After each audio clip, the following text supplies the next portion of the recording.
Facebook was down for a bit. Yeah.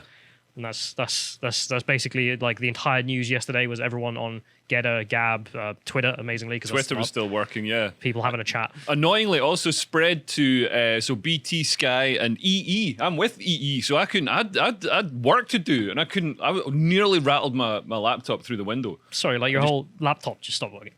Yeah, so I couldn't connect to the internet to do my work.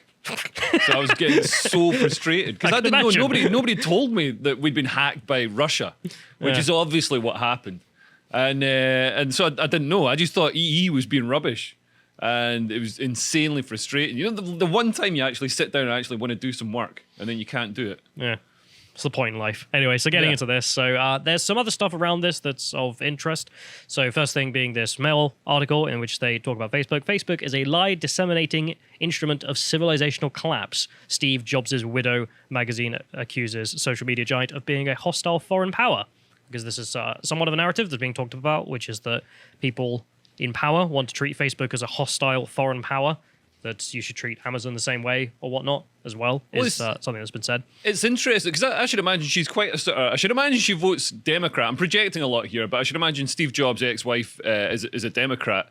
And to see Facebook, to see these tech titans that are run by just unaccountable billionaire oligarchs, to see them being criticised by both sides, by the right and the left, is quite interesting because obviously Facebook and Twitter, they colluded to help Joe Biden get elected. They took Donald Trump down from all his social media platforms.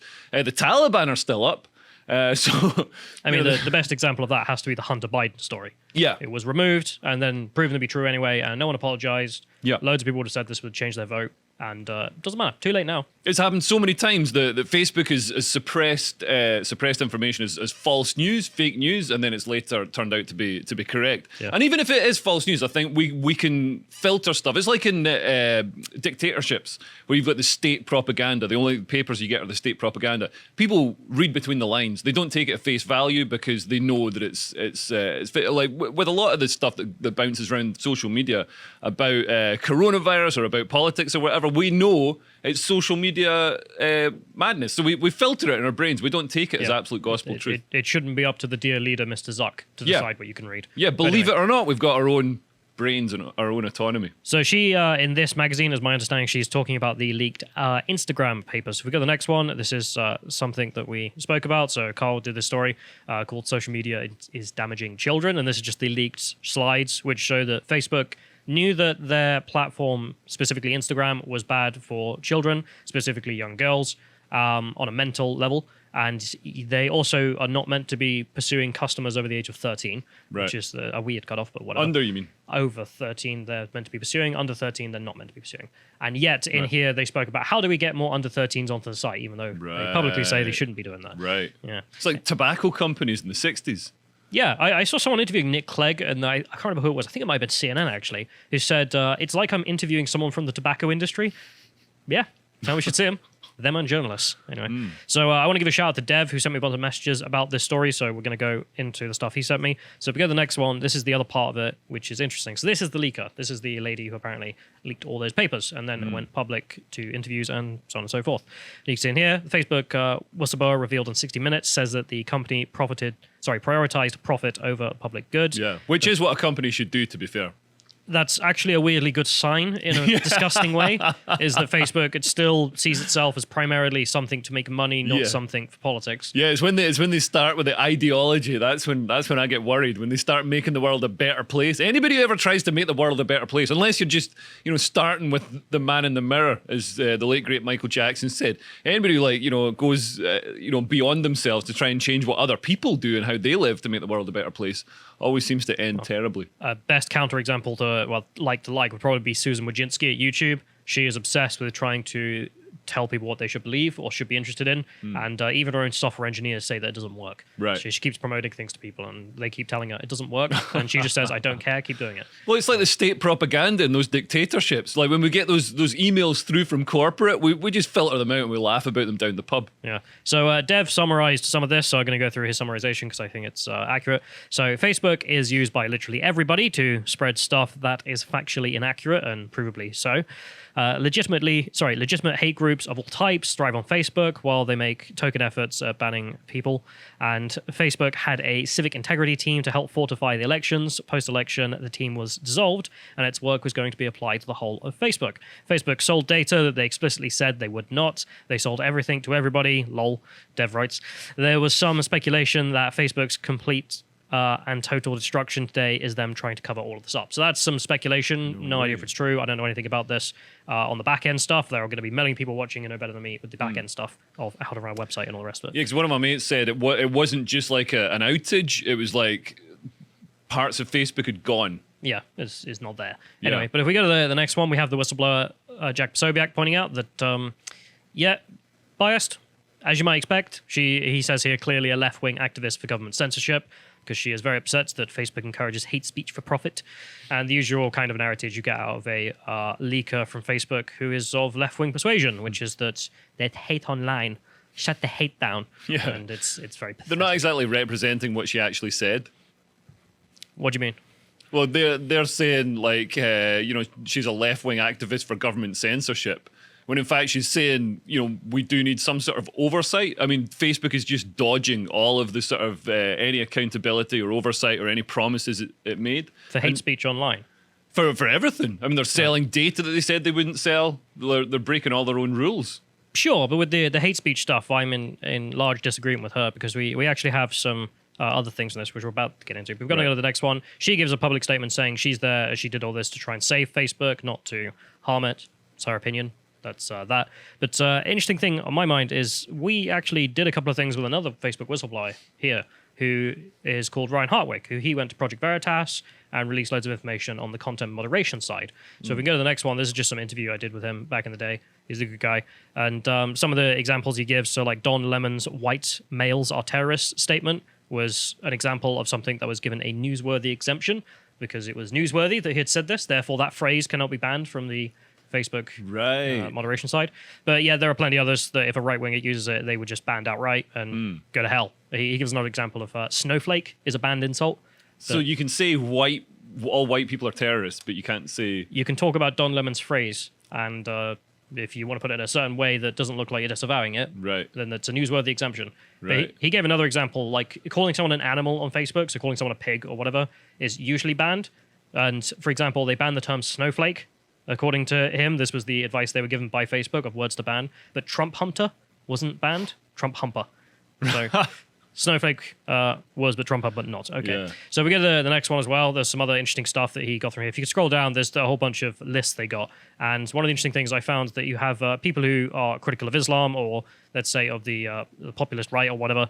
These people are alongside Adolf Hitler and Goebbels and Serbian war criminals as people that are banned. So if you can scroll up to like the middle photo or whatever, I think Gabby McGuinness is in there, right alongside the American Nazi Party, because those two were the same. And if you scroll up, there's, of course... The guy who created Vice magazine. Yeah, he's next to the Nazi Party. And then you can see a bunch of Nazis there. And if you scroll up a little bit more, you can see... who is that? I'm trying to remember the guy in the middle. I can't remember. But I can see Mr. Robinson there, for example, right next to actual neo-Nazis. And Tommy... I mean, I can understand why, people are scared of people like Tommy Robinson giving a sort of a voice to the disenfranchised young post-industrial white male. But Tommy Robinson, I've been like, I haven't spent a huge amount of time, but it's hard to find anything that he did that's catastrophically awful. No, we're not going to go into it right now for him getting banned from Facebook either. But the factual information on that is that there's a guy called Mohammed Shafiq who went in at 12 p.m., had a word with Facebook. By 6 a.m., Robinson was banned from all social media. And Mohammed Shafiq said it was because he was encouraging terrorism. Facebook then said it was because he encouraged the beheading of Muslims, who then told the BBC, and the BBC told the world. And no one has been caught on that lie, even though a year later Facebook admitted it doesn't exist. Right, yeah. But whatever, we're not going to get into that now. Yeah, don't have time. But I have to show you all that list of data because it's unbelievable Yeah, sometimes. yeah. But anyway, Ryan has made a press release, and he sent it out this morning, and I got it because I'm signed up to that. And I thought I'd just read some of his statements on this because he has an interesting perspective, of course, as a counter. So in an exclusive interview with CBS 60 Minutes, Francis Hogan, a former Facebook data scientist, discussed Facebook's mistakes and blamed them for their inaction in preventing January 6th mass protests in Washington, D.C. 16 months ago, in June 2020, I went to I went public as a whistleblower against Facebook, and since then I wrote a 300-page book detailing the countless examples of their bias and gross misconduct. So if we go to the next one here, this is Ryan's book, if you're wanting to read it. And again, this is a guy who's calling BS on her idea that Facebook doesn't take the hate speech stuff seriously. If we were to follow Frances Haugen's logic, then any group that organizes on Facebook shouldn't be allowed, because any mass protest could lead to violence, including Occupy Wall Street, Antifa, or BLM. If applied uniformly, Facebook then would have to prevent any kind of coordination of in-person events. If Facebook is responsible for the January 6th mass protests, then we might as well delete the internet, because Americans use the internet to organize peaceful protests, and they use the internet to organize BLM riots, and Antifa uses the internet to coordinate attacks against federal buildings. In fact, on November 3rd, 2017, Facebook specifically excluded Antifa as a hate organization, thus allowing them the ability to openly organize violent events on Facebook. And he was a guy in the know of this sort of thing. He's got all the documents. He showed us quite a lot of them. And the claims that Facebook is not serious about the hate speech stuff, they're way over the top. And that's Ryan's position, which is that, no, they censor a lot of stuff which is not accurately described as any incitement to violence or even hatred, really. And I agree with him on that. Yeah, so we're seeing two-tier policing on the streets and then two-tier moderation on the internet. But anyway, this is the surrounding stuff. That there was a whistleblower. She leaked some stuff. She blames that Facebook is bad.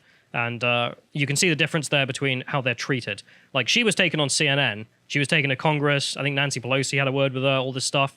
And she's paraded around as like, oh, look, Facebook is bad, and all the corporate press. And Ryan had to go to Project Veritas and was not given the same kind of advantages that she was given. Yeah. Because she's calling for more censorship by the state against political enemies or the Democrats.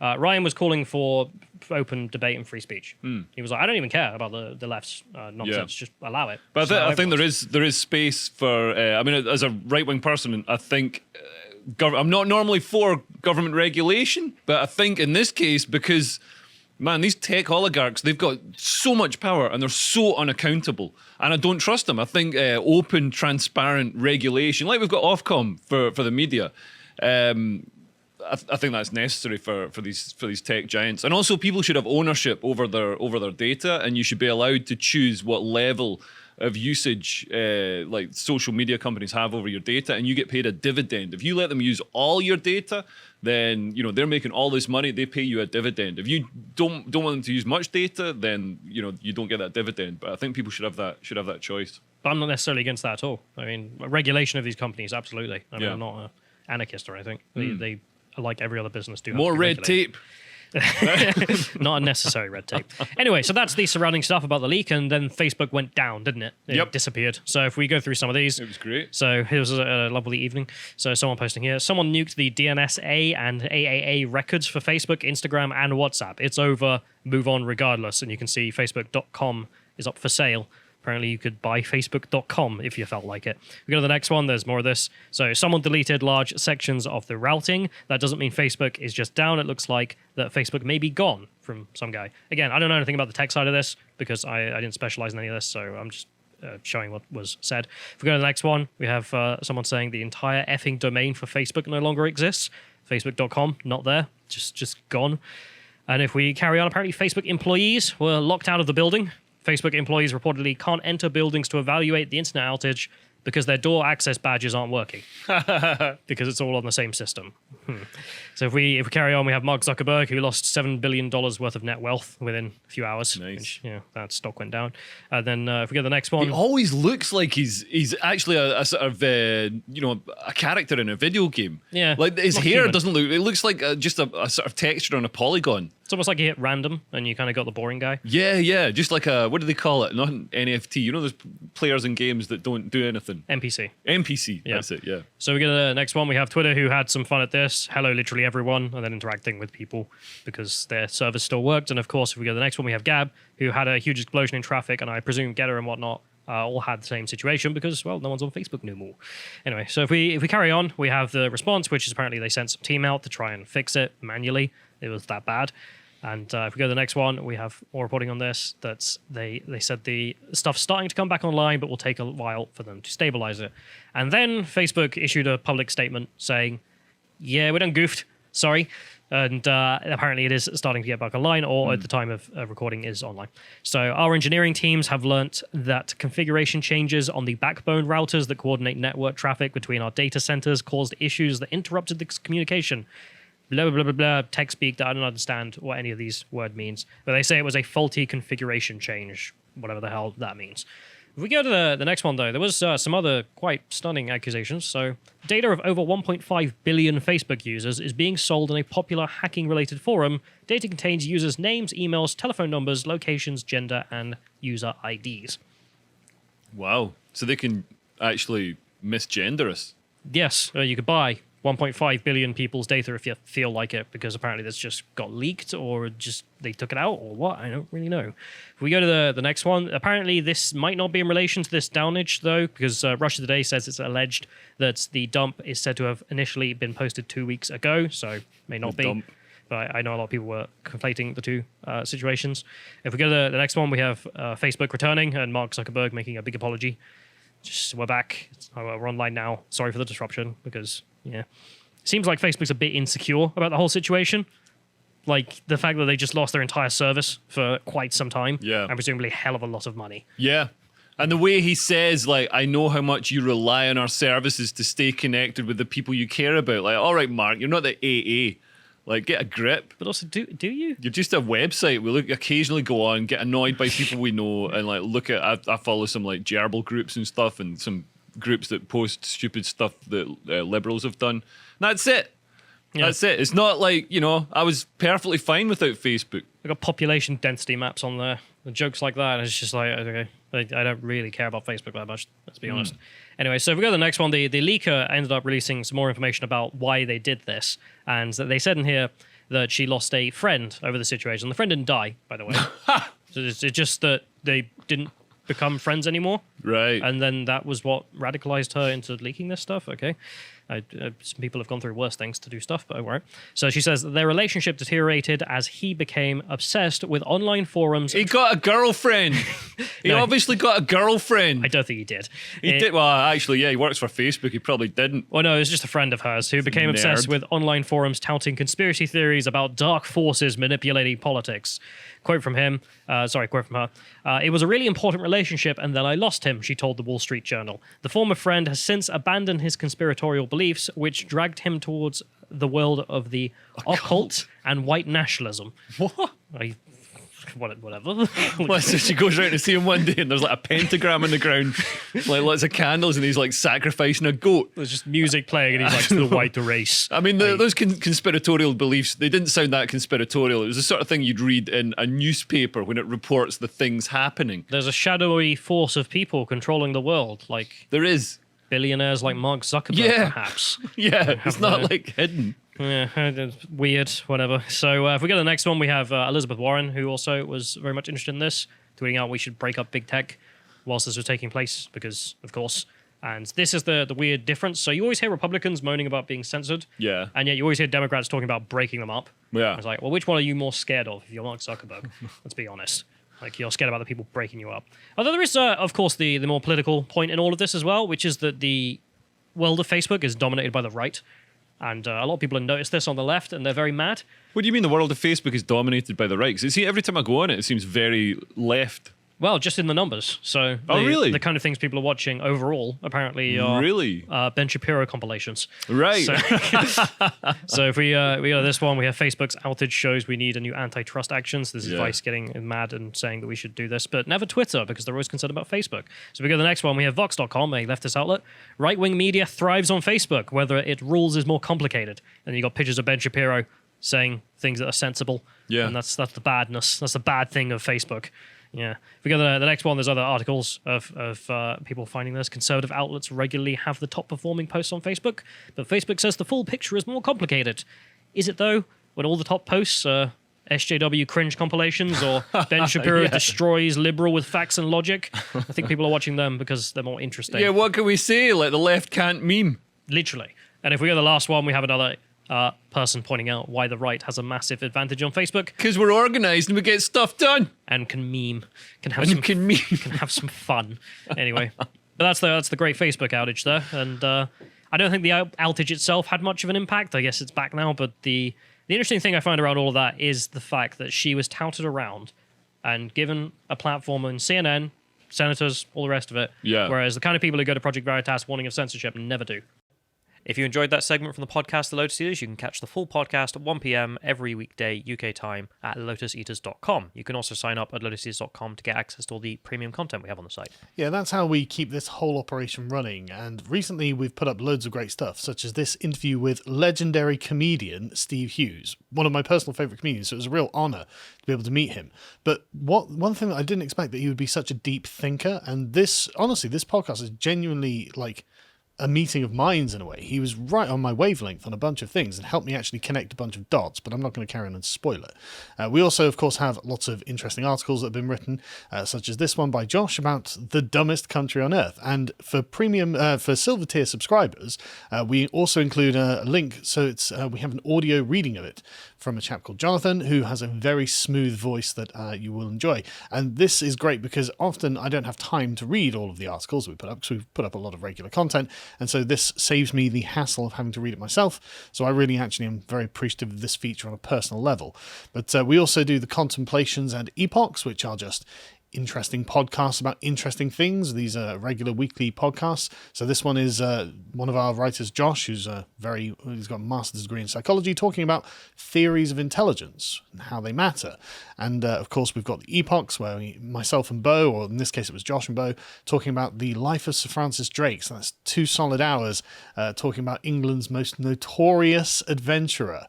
But we've also got lots and lots of other ones. This is number 21, so there's a good back catalogue there. And finally, we have our book clubs, and this is the part that I'm most proud of. Recently, we've done Shooting an Elephant by George Orwell and Reflections on a Ravaged Century by Robert Conquest. Yeah, Robert Conquest is fantastic. Just if you want Western chauvinist historian, he's your man. Anti-socialism. Yes, in all forms, it's fantastic. And like I said, that's what keeps the podcast running. So if you want to become a member, thank you very much, and we think there's some great stuff you'll enjoy.